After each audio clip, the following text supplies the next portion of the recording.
নমস্কার বন্ধুরা, দেবলীনাস কিচেনে আপনাদের সবাইকে স্বাগত। আবারও একটা নতুন রেসিপি নিয়ে আমি আজকে হাজির হয়েছি।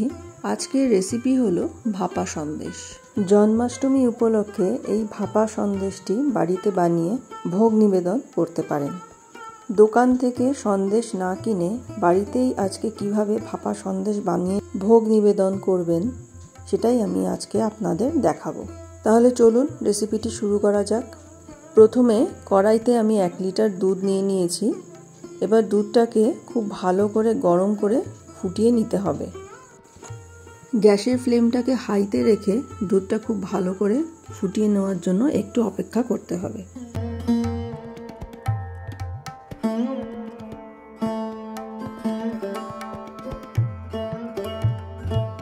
দেখুন দুধটা খুব ভালো মতো ফুটে উঠেছে। এবার গ্যাসের ফ্লেমটাকে অফ করে আমি 2 মিনিট অপেক্ষা করব যাতে পুরো গরম ভাপটা একটু বেরিয়ে যায়। এবার একটা বাটিতে 2 চামচ ভিনিগার আর 2 চামচ জল দিয়ে আমি মিশিয়ে নিয়েছি। এবার সেই মিশ্রণটা আমি দুধের মধ্যে ঢেলে আস্তে আস্তে স্প্যাচুলা দিয়ে একটু নাড়াবো, তাতে দুধটা পুরো ছানা কেটে যাবে। আমি এখানে ছানা কাটানোর জন্য ভিনিগার ব্যবহার করেছি। আপনারা লেবুর রস বা টক দই দিয়েও দুধটা ছানা কেটে নিতে পারেন। দেখুন দুধটা পুরোপুরি ছানা কেটে গেছে এবং জলটা পুরো ক্লিয়ার চলে এসছে।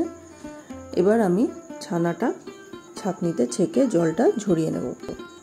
ছানার জলটা আমি পুরোপুরি সেপারেট করে দিয়েছি এবং চেপে চেপে আমি ছানার জলটা পুরোপুরি বের করে দেব।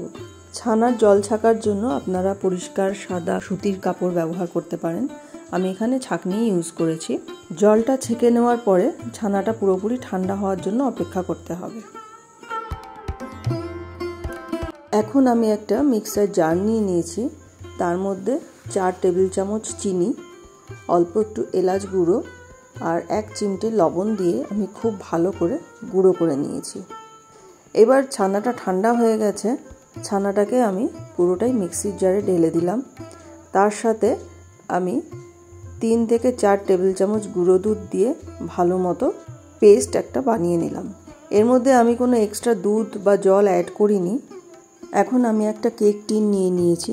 তার মধ্যে আমি বাটার পেপার চারদিকে ছড়িয়ে নিয়েছি।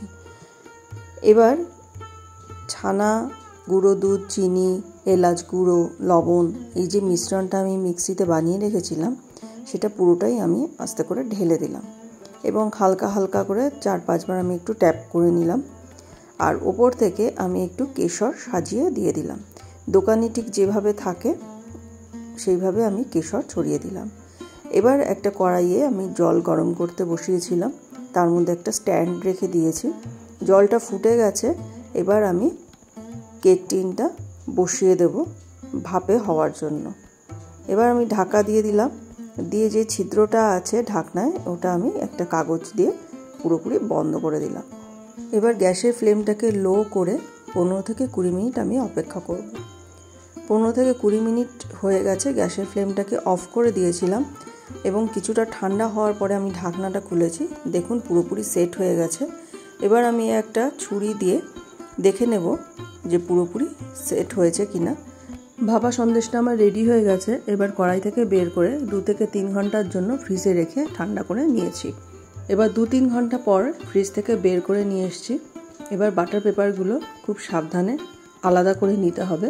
ভাপা সন্দেশ ঠান্ডা ঠান্ডাই খেতে হয়। ঠান্ডা ঠান্ডা খাওয়ার মজাই আলাদা। এবার ভাপা সন্দেশটা আমি ছুরি দিয়ে কেটে নেব। আমি এখানে চৌকো চৌকো শেপ করে কাটবো। আপনারা বরফি শেপেও কাটতে পারেন। ভাপা সন্দেশের রেসিপিটি বাড়িতে বানানোর জন্য অনুরোধ রইল। বাড়িতে বানিয়ে খেয়ে অবশ্যই কমেন্ট করে জানাবেন যে মিষ্টিগুলো আপনাদের খেতে কেমন লাগলো। ভাপা সন্দেশটা আমার চৌকো পিসে কাটা হয়ে গেছে। এবার আমি 1 পিস তুলে আপনাদের দেখিয়ে দিচ্ছি যে কত সুন্দর সন্দেশটি তৈরি হয়েছে। দারুণ স্বাদের এই ভাপা সন্দেশ রেসিপিটি শেষ পর্যন্ত দেখার জন্য আপনাদের অসংখ্য ধন্যবাদ। আর এই ভাপা সন্দেশের রেসিপিটি ভালো লাগলে যদি আপনারা ফেসবুক পেজ থেকে রেসিপিটি দেখেন তাহলে পেজটিকে ফলো করে দেওয়ার জন্য অনুরোধ রইল। আর ইউটিউব থেকে দেখলে চ্যানেলটি সাবস্ক্রাইব করে দেওয়ার জন্য অনুরোধ রইল। আর পাশে থাকা বেল আইকনটি প্রেস করে দেবেন, তাহলে নতুন রেসিপি যখনই আপলোড করব আপনাদের কাছে নোটিফিকেশন পৌঁছে যাবে। সকলে ভালো থাকবেন, সুস্থ থাকবেন। আজকের জন্য টাটা।